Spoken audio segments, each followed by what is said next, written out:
Why Inter Milan collapsed, the truth behind the 5-0 PSG defeat. Welcome back, football fans. This is AFRORIZETV, where we bring you exciting football story.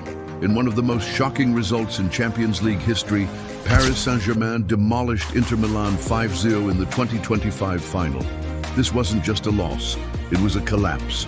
Today, we're diving deep into why Inter Milan fell apart on the biggest stage of them all. From tactical blunders to defensive disasters, we'll uncover the truth behind this historic defeat.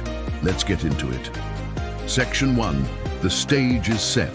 First, let's set the scene. Inter Milan had just pulled off one of the greatest comebacks in Champions League history, defeating Barcelona 7-6 on aggregate in a semi-final for the ages.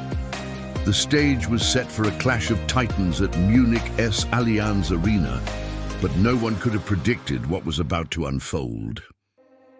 Section 2. The match unfolds. PSG's early dominance. The game started with PSG in full control. Just 12 minutes in, Achraf Hakimi, yes, the former Inter player, rubbed salt in the wound by scoring the opener. Inter's defense, which had been so solid against Barcelona, suddenly looked like a house of cards. Inter's defenders failed to play offside, and Dimarco's deflection highlighted a lack of communication. By the 20th minute, the score was already 2-0, and Inter looked shell-shocked. Their pre-game confidence, shown by their players singing "There's only Inter," had vanished. But it didn't stop there. In the 63rd minute, Doué struck again with a brilliant individual effort, making it 3-0. At this point, Inter was completely out of the game. Their midfield was overrun, their defense was in disarray, and their attack was non-existent. Khvicha Kvaratskhelia added a fourth in the 73rd minute, and substitute Seni Mayulu, another 19-year-old, sealed the rout with a fifth goal in the 87th minute. This wasn't just a loss, it was a humiliation. PSG's performance was a masterclass. They had 65% possession, completed 600 passes with 90% accuracy, and took 15 shots on target compared to Inter's 5. But why did Inter collapse so spectacularly? Section 4. The reasons behind the collapse. Let's break it down. First, tactical overwhelm.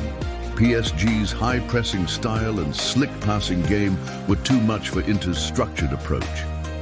Inter thrives on counter-attacks and set pieces, but PSG didn't give them a chance to breathe. PSG's midfield, led by Vitinha and Warren Zaïre-Emery, controlled the game, while Inter's older midfielders like Hakan Çalhanoğlu and Nicolo Barella struggled to keep up. Second, defensive errors. Inter's backline, which had been so resilient throughout the tournament, made critical mistakes. They failed to play offside on multiple occasions, and their positioning was poor. Jan Sommer, Inter's goalkeeper, made some saves, but he was left exposed by his defense. Third, player fatigue. Inter's semi-final against Barcelona was an emotional and physical roller coaster. They went to extra time in the second leg and needed penalties in earlier rounds.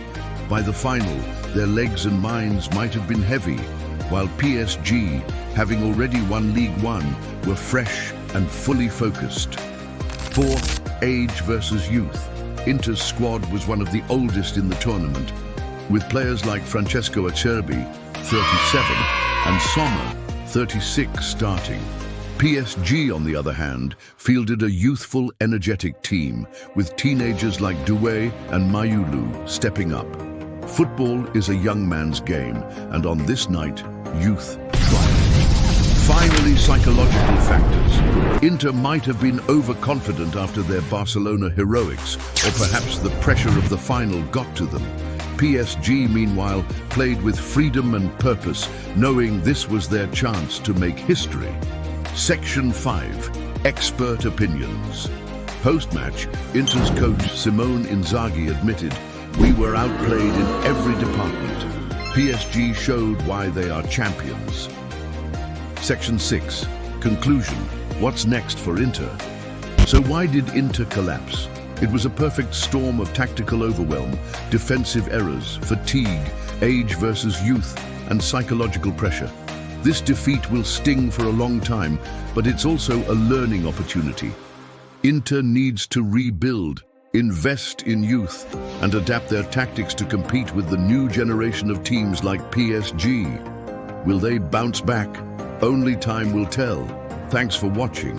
If you enjoyed this breakdown, don't forget to like, subscribe, and hit the notification bell for more football content. Let me know in the comments, what do you think went wrong for Inter? See you next time.